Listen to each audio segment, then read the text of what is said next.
Hi, everyone. I'm Anne-Marie Green. I'm Vladimir Dutit. News out of Syria. We're following reports of a car bombing in Syria that has killed U.S. troops.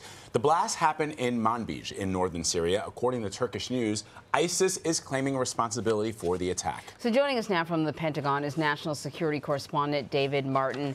So, David, what do we know so far about this attack? Well, we know so far that the U.S. military is officially confirming that American troops were killed in this car bombing in Manbij today. They are not yet confirming a number of dead, but there is one report that 4 soldiers are dead and others wounded. If that is true, this would be the single largest loss of life in Syria since U.S. troops went in there back in 2015. And obviously the irony is that it happens so soon after President Trump declared a victory against ISIS in Syria and said it was time for all American troops to come home. That's a very important point to make there, David. Tell us about the location of this attack. Give us a lay of the land and what perhaps those troops were doing in that part of Syria. Well, Manbij was liberated from ISIS in 2016, and ever since then it's been the model for how you would go about establishing government and establishing security after you have liberated an area from ISIS. And part of that security included very visible American patrols. Sometimes they would patrol on their own, sometimes they would patrol with Turkish troops. In this case, there was a visiting delegation of European and American dignitaries, and they may well have been providing security for those dignitaries. But the goal for the U.S. has always been the lasting defeat of ISIS.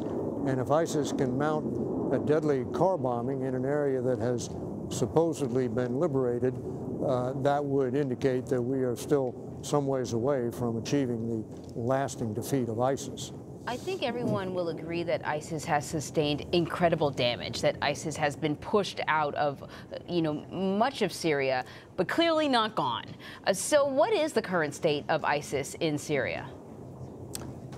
The current state of ISIS in Syria is they are down to a few pockets of resistance, most of them very close to the border with Iraq along the Euphrates River Valley. A few pockets where they can still fly the ISIS flag and claim they hold that territory. But that is no longer the battle here. The battle is ISIS adapting to the fact that they could not hold territory against American bombing and against local troops backed up by American Special Operations Forces. The battle now is to establish security in these liberated areas because ISIS is melting away into the population, waiting for conditions to permit them to go back on the offensive. And obviously in Manbij, if their claim of responsibility is accurate, they had melted away and then saw an opportunity to attack and took it. David, as you point out, this comes as U.S. troops have begun to pull out of Syria. Do you think that this will have any impact on those plans going forward? I know the president, when he first tweeted that we were leaving Syria, he said it was going to be done in 30 days, and then you saw all sorts of pushbacks and rollbacks by members of his administration. What do you foresee going forward? Well, the official term now is it's going to be a conditions-based withdrawal. In other words, no fixed timetable. But the U.S. military is working on a plan that would have them all out in 90 to 120 days. Now, whether this causes them to rethink that plan and what the president's reaction to this will be remains to be seen. Hold on just a sec. We can hear the planes. You can imagine 2 different reactions from the president. One is, okay, I guess stability has not been established in in some of these liberated areas. We need to go more slowly. The other is that why in the heck are American troops getting killed in a place like Syria, where he has said there is nothing but sand and death?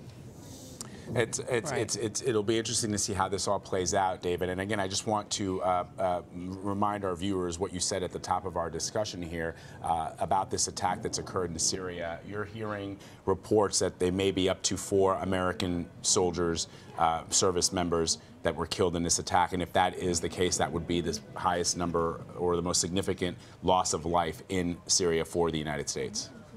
That's right. We don't have official confirmation of that number, but that is the report. All right. David Martin for us at the Pentagon. David, as always, we thank you. Sure thing.